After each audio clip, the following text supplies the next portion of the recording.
اگر کوئی ایسا سبق ہے جسے آپ نے پوری طرح نہیں سیکھا تو عطارد اس شخص یا صورتحال کو تب تک واپس لاتا رہے گا جب تک آپ اپنی غلطیوں کو دہرانا بند نہیں کر دیتے۔ پائسینز کے لیے عطارد بہت زیادہ اہم ہے کیونکہ یہ آپ کے چوتھے گھر کا مالک ہے جو کہ گھر، خاندان، آپ کے آرام اور ذہنی اور جذباتی سکون کی نمائندگی کرتا ہے۔ اس کے ساتھ ساتھ عطارد آپ کے ساتویں گھر کا بھی مالک ہے جو کہ آپ کے رشتوں، شادی، شراکت داری اور لوگوں کے ساتھ آپ کے قریبی تعلقات کو ظاہر کرتا ہے۔ اس کا مطلب یہ ہے کہ عطارد آپ کے جذبات، آپ کے گھر اور آپ کے رشتوں کی توانائی کو اپنے اندر سمیٹے ہوئے ہے۔ اب یہی عطارد آپ کے 5ویں گھر میں بیٹھا ہے جو کہ محبت، رومانس، تخلیق، بچوں، یادوں اور مستقبل کی منصوبہ بندی کا گھر ہے۔ تو یہاں ایک بہت ہی دلچسپ صورتحال بن رہی ہے۔ آپ کے رشتوں کا مالک رومانس کے گھر میں آ چکا ہے اور آپ کے جذبات اور ذہنی سکون کا مالک جذبات کے گھر میں بیٹھ کر پیچھے کی طرف چل رہا ہے۔ یہی وجہ ہے کہ اس الٹی چال کے دوران رشتوں اور تعلقات کے معاملات بہت زیادہ گہرے اور مضبوط ہو جائیں گے کیونکہ اس کا سیدھا تعلق آپ کے گھر، آپ کے سکون اور آپ کے رشتوں سے ہے۔ عطارد یہاں اکیلا کام نہیں کر رہا، یہ مشتری یعنی جوپیٹر کے ساتھ بیٹھا ہے۔ مشتری آپ کے پہلے گھر کا مالک ہے، یعنی آپ خود، آپ کی پہچان، زندگی میں آپ کی سمت اور آپ کا نظریہ۔ اس کے ساتھ ہی یہ آپ کے 10ویں گھر یعنی آپ کے کیریئر اور پبلک لائف کا بھی مالک ہے۔ اب عطارد آپ کے رشتوں، آپ کے جذبات، آپ کے مستقبل اور آپ کے کیریئر کو ایک ساتھ جوڑ رہا ہے۔ اس لیے پائسیز کے لوگ اب صرف یہ نہیں پوچھیں گے کہ کیا میں اب بھی اس شخص کو مس کرتا ہوں، بلکہ اگر کوئی شخص آپ کی زندگی میں واپس آتا ہے تو آپ خود سے سوال کریں گے کہ کیا یہ انسان واقعی میرے اس مستقبل کا حصہ بننے کے لائق ہے جسے میں بنانے کی کوشش کر رہا ہوں۔ یہ اصل اور اہم سوال ہے جو آپ کو خود سے پوچھنا ہے۔ ماضی میں بنایا گیا کوئی منصوبہ اگر واپس آتا ہے تو سوچیں کہ کیا واقعی مجھے اسے جاری رکھنے کی ضرورت ہے۔ اس وقت زحل یعنی سیٹرن آپ کے پہلے گھر میں بیٹھا ہے اور وہاں سے آپ کے 7ویں گھر یعنی رشتوں کے گھر پر اپنی نظر ڈال رہا ہے۔ زحل حقیقت کا سیارہ ہے، اسے آپ کے جھوٹے وعدوں یا صرف باتوں سے کوئی فرق نہیں پڑتا، اسے صرف آپ کے عمل اور آپ کی نیت سے غرض ہوتی ہے۔ عطارد شاید کسی پرانے شخص کو آپ کی زندگی میں واپس لے آئے، لیکن زحل آپ سے کھڑے ہو کر یہ سوال پوچھے گا کہ اب کیا بدلا ہے؟ کیا اس شخص کے ساتھ بات چیت کا طریقہ بہتر ہوا ہے؟ کیا اس کا رویہ بدلا ہے؟ کیا آپ کے تعلقات میں اب وہ سنجیدگی اور پختگی آئی ہے یا پھر یہ وہی پرانا چکر ہے جو دوبارہ دہرایا جا رہا ہے؟ عطارد چیزوں کا جائزہ لینے کا موقع لاتا ہے اور زحل یہ فیصلہ کرتا ہے کہ کیا اس چیز کو دوبارہ زندگی میں شامل کرنا وقت کا ضیاع ہے یا نہیں۔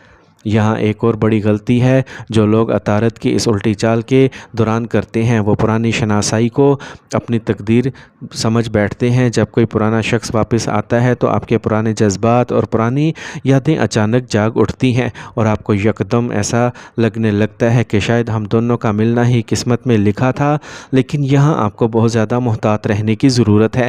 عطارد کی الٹی چال میں یہ خامی ہوتی ہے کہ انسان کو ماضی کے صرف اچھے اور سنہرے لمحات یاد دلاتی ہے۔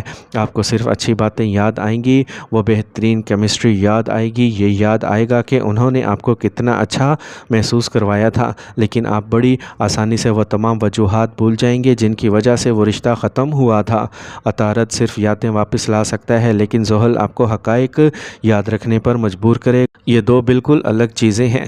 اگر ماضی سے کوئی آپ کی زندگی میں واپس آ رہا ہے تو خود سے یہ مت پوچھیں کہ کیا میرے دل میں اب بھی جذبات ہیں۔ جذبات تو یقیناً ہوں گے کیونکہ وہ ماضی کے ہیں اور اب دوبارہ ابھر رہے ہیں۔ آپ کو خود سے پوچھنا ہے کہ یہ شخص میری زندگی میں اب کون سا سبق واپس لے کے آیا ہے، کیونکہ عطارد کی الٹی چال کا اصل مقصد ہی یہی ہوتا ہے۔ اب بات کرتے ہیں ان تدابیر اور حل کی جو آپ اس صورتحال کو سنبھالنے کے لیے کر سکتے ہیں۔ اس کا سب سے پہلا اور بڑا حل یہ ہے کہ آپ کو اپنی رفتار دھیمی کرنا ہوگی۔ عطارد کی الٹی چال جلد بازی میں لیے گئے فیصلوں پر ہمیشہ نقصان پہنچاتی ہے۔ آپ کو ہر چیز کو 2 بار چیک کرنا ہوگا۔ ایسے میسیجز کو بھیجنے سے پہلے 2 بار پڑھیں، جواب دینے سے پہلے اچھی طرح سوچیں اور جذبات کی رو میں بہہ جانے کی بجائے فوری فیصلے کرنے سے بچیں۔ دوسرا حل جو بہت زیادہ کام کرتا ہے وہ ہے چیزوں کو لکھنا، چونکہ عطارد آپ کے ذہن اور سوچ کو کنٹرول کرتا ہے، اس لیے اپنے خیالات کو ڈائری یا کاغذ پر لکھنے سے آپ کو ذہنی سکون ملے گا اور آپ کے جذبات آپ کے فیصلوں پر حاوی نہیں ہو پائیں گے۔ یہ بہت اثر دار ہے۔ جیسے آپ کے اندر پرانے جذبات ابھریں، انہیں پہچاننے کی کوشش کریں۔ اگر آپ انہیں نہیں پہچانیں گے تو آپ آٹو پائلٹ پر چلے جائیں گے، یعنی چیزیں خود بخود آپ سے ہوتی جائیں گی اور آپ کا ان پر کنٹرول نہیں رہے گا۔ جب باتیں ذہن میں الٹی سیدھی گھومتی ہیں تو وہ صرف الجھن پیدا کرتی ہیں، اس لیے جیسے ہی کوئی ایسی بات ہو اپنے فون کا نوٹ پیڈ نکال لیں اور اسے فوری طور پر لکھ لیں۔ یہ آپ کے ذہن کو بالکل صاف کر دے گا۔ ایک اور اہم تدبیر یہ ہے کہ لوگوں کے لفظوں کو نہیں بلکہ ان کے عمل کو دیکھیں۔ چونکہ عطارد گفتگو کا سیارہ ہے، اسی لیے لوگ زبان سے کچھ بھی کہہ سکتے ہیں، بڑے بڑے وعدے کر سکتے ہیں، لیکن زحل آپ کو یاد دلاتا ہے کہ لوگوں کو ان کے روزمرہ کے عمل اور رویے سے پرکھیں، نہ کہ ان کے وعدوں سے۔ ہمیشہ عمل کو دیکھیں۔ باتیں اور وعدے کرنا بہت آسان ہے، کوئی بھی آپ سے بہت سے وعدے کر سکتا ہے، لیکن اہم بات یہ ہے کہ وہ عملی طور پر کیا کر رہا ہے۔ کہنے والے اور کرنے والے کا فرق سمجھنا آپ کے لیے بہت ضروری ہے۔ ان تمام ستاروں کی چال اور تدابیر کے ساتھ ساتھ سب سے بہترین اور طاقتور روحانی حل یہ ہے کہ آپ باقاعدگی سے 5 وقت کی نمازیں پڑھیں اور اللہ کی عبادت کریں۔ اپنے دل کے سکون اور ذہنی اطمینان کے لیے اللہ کے حضور دعا کریں۔ اس کے علاوہ اپنے مال اور وقت میں سے غریبوں، یتیموں، محتاجوں اور ضرورت مندوں کی دل کھول کر مدد کریں۔ جب آپ کسی مجبور انسان کی مدد کرتے ہیں تو کائنات کے تمام منفی توانائیاں اور ستاروں کے برے اثرات خود بخود دور ہو جاتے ہیں اور آپ کی زندگی میں برکت اور سکون آ جاتا ہے۔